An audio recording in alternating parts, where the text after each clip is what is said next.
What's up, everyone? Thanks so much for tuning in. Welcome to episode 3 of the Jimmy Resto series in partnership with O'Reilly Auto Parts. In this video, we're going to focus on updating the cooling system. When I bought this thing, I knew that it had a new radiator, but honestly, ever since, it's been leaking coolant. So we're going to dive in and figure out what exactly is the problem and nip it in the bud. I'm also going to be updating a lot of other stuff as well, including the water pump, the thermostat, the cooling fan clutch, and more. A lot of you probably remember the 94 Jimmy that I bought a while back, which is now going to be the parts Jimmy. Along with all of the other issues that did that thing in, it also had a pretty major overheating problem, so call me a little paranoid with this one. I just want to get this to the point where it can be a reliable daily driver, and to do that, we're going to replace as many things as possible, especially since we're going to have a lot of stuff taken apart to begin with. Lastly, before we begin, if you haven't seen the last episode, I included the link to it and the entire Jimmy playlist in the description box below.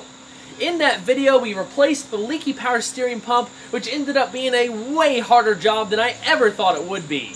I also included some updates as far as the other project vehicles go, the 240SX, the Chevelle, and some updates as far as the new shop that I've been working on. So, thanks for sticking with me. There's a lot of stuff to cover in this video, so without further ado, let's go ahead and get started. Before I start taking all of this stuff apart, I'm going to go ahead and disconnect the negative battery terminal just to be on the safe side. Since we're going to be focusing on the front of the engine, we also have to take out the intake tube and the upper radiator shroud. I did this in the last video as well, super simple. The intake tube is held on by a couple hose clamps, there's a sensor plug you have to undo, and it lifts straight out of the engine bay. The radiator shroud is just held in by screws. Once you get those out, just finagle it around the hoses and stuff, and again, it just lifts out. Before I take out the fan assembly, I'm going to go ahead and remove the entire serpentine belt. Honestly, the one that's in it right now doesn't look half bad. There's no obvious signs of distress or anything like that, but it's such an easily serviceable item. Since we're going through all of this trouble anyway, might as well do the preventative maintenance. The thing is, whether it's a serpentine belt or a thermostat or whatever, if it has the potential to make your life easier later on down the line and you're already really close to it or have to take it off for whatever reason, just go ahead and replace it. You'll thank yourself later. Also, a little tip, if you're going to be replacing the belt on your vehicle, make note of how it's routed before you go start undoing things. It has to go back in the exact same way that it came out. Now, a lot of vehicles will have some routing diagram towards the front of the engine compartment, but if for some reason your vehicle doesn't, the easiest thing to do is just take detailed pictures. Now I can take out the entire fan assembly. We're going to be replacing the fan clutch, the fan pulley, going to give this a nice coat of paint and clean it up, so it's going to look nice when it's all said and done. It's also really easy to get out, but as you can see, the 4 bolts down below there, it can be tricky to get out because this moves both ways. So one of my friends showed me a pretty cool trick. You could take a big screwdriver, wedge it in between one of the studs on one side, and then take your wrench on the other side and basically move them in opposite directions. So the one screwdriver is holding the fan assembly in place while the other one is breaking the nut loose. Then you basically do the opposite to put it all back together. This pulley is also insanely easy to get out. Once the fan is removed, just slide it out.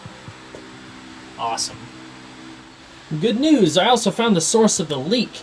If you look in the bottom radiator shroud there, you see a little pool of coolant.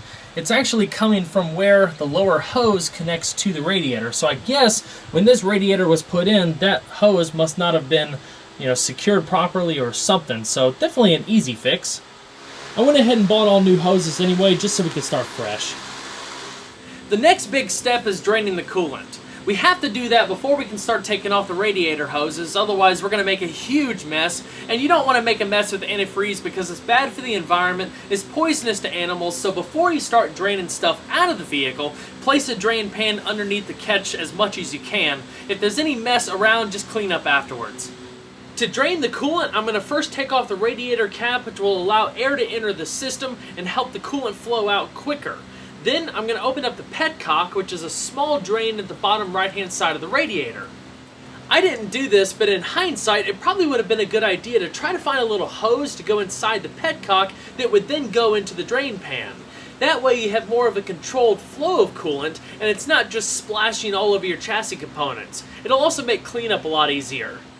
At this point, based on the condition of your coolant, you can decide whether you're going to need to do a full system flush or not.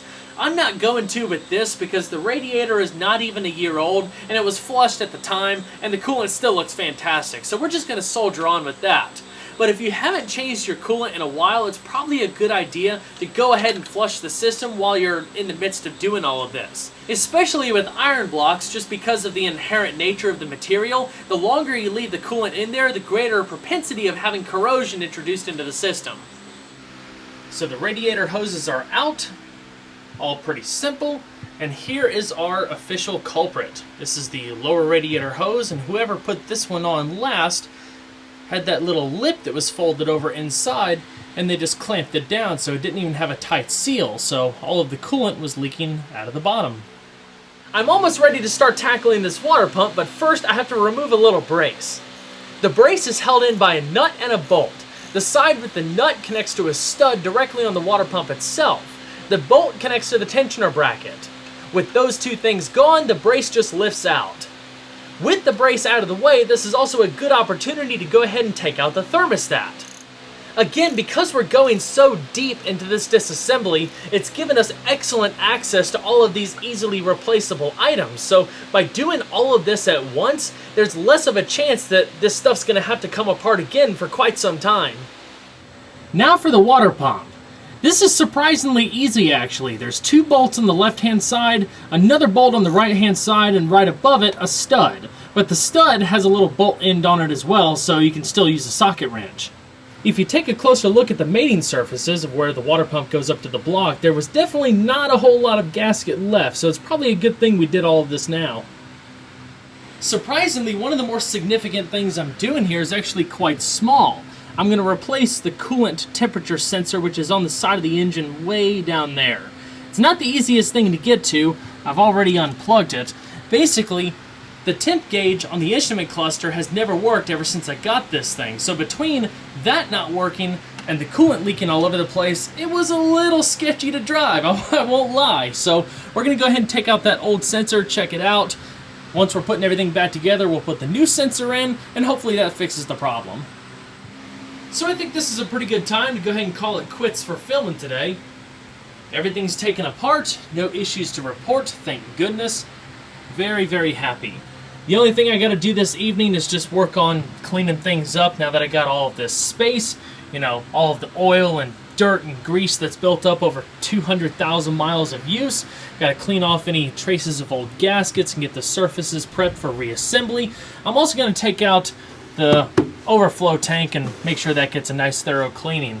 I actually just noticed that the hose, while actually in pretty good shape, doesn't have any hose clamps on it, so we'll run to O'Reilly first thing tomorrow morning and get some of those. Alright, so I just got back from O'Reilly. Now I have everything that I need to go ahead and start putting this thing back together. I actually decided to go a little bit above and beyond. I was able to grab some coolant and some new hose clamps for that overflow tank, but I decided to go ahead and get a new tensioner assembly and idler pulley as well.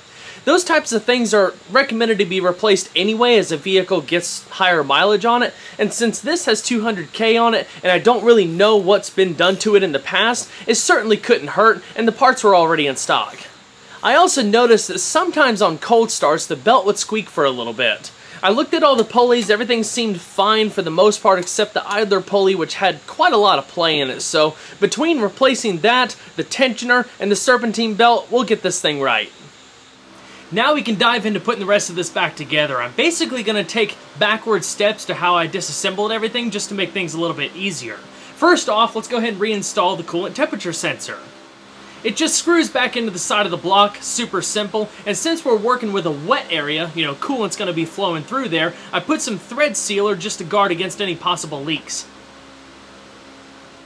With that out of the way, I can reinstall the coolant overflow tank, which again I took out to try to clean up a bit. I can also reinstall the hose that goes from the tank to the radiator. To make things look a little nicer, I repainted the cooling fan, which in this generation Jimmy is made of metal instead of the plastic ones that came after it. After letting the paint cure for a while, I went ahead and put the new fan clutch assembly to the fan. There's just 4 bolts that hold it on, torque it down, and we're good to go. Now for the really fun part, the water pump. To make reinstallation easier, I'm actually going to take the new gaskets and put them on the water pump outside of the vehicle. To do that, I have this high-tack gasket sealant to put on the mating surface, which will actually hold the gaskets in place. So when I'm lowering it in the vehicle, I don't have to worry about keeping up with the gaskets and keeping them in line and all of that. So when I do mate it up to the block and start putting the bolts in, I know that they're making good contact. This actually helps the gaskets get seated better, which again helps guard against leaks. The replacement thermostat that I got came with a new rubber O-ring, but it didn't come with a new paper gasket, which got me thinking that I actually didn't notice any type of gasket material on the housing when I first took the thermostat out. And I believe, depending on the style of thermostat and maybe the vehicle itself, some just use the rubber O-ring, some have a paper gasket, but don't quote me on that. They actually do make a paper gasket for this that you can use in conjunction with the rubber O-ring. So you can't have too much protection against leaks, so I went ahead and got one of those, and I'm doing the same thing that I did with the water pump and affixing the gasket to the thermostat housing outside of the vehicle using that high-tack sealant. Alright, we are about ready to fill this thing back up with coolant and start it up. I went ahead and finished the majority of the reassembly, and I'm not going to lie, it's looking quite good. Got the new hoses in, the fan clutch assembly's looking pretty sweet, got a new fan pulley down below there. I'm going to go ahead and fill up the radiator to its full capacity, then start it up and just top off the radiator as the coolant's being drawn through the system. On top of that, I'm going to leave off the intake tube and the upper radiator shroud, just so I can get a better view of everything that's going on down there, check for abnormalities, leaks, and all that kind of stuff. Moment of truth time. It all comes down to this. Let's go ahead and fire it up.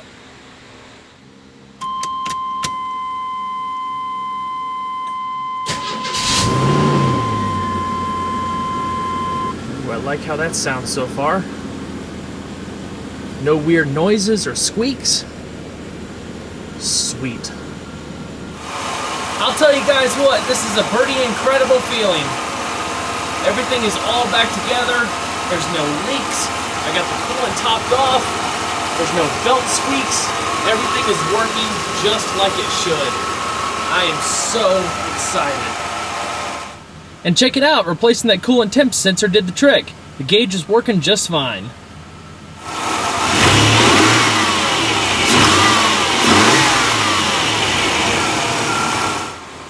I suppose that's a wrap for this video.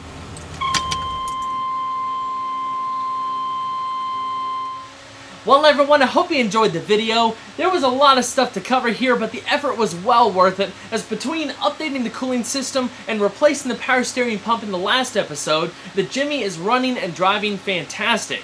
Now we can move on to something that I've been really looking forward to, is getting this thing all cleaned up. So episode 4 is going to be a very in-depth exterior detailing video, while episode 5 is going to focus on detailing the interior. So be sure to stay tuned for those. Also, a huge thanks to O'Reilly Auto Parts for supporting the channel, and to you guys for sticking with me. I really appreciate it. If you enjoyed the video, don't forget to leave a like below, and if you're not already subscribed, consider doing so. There's always a lot more where that came from. I'll see you guys on the next one. Take care.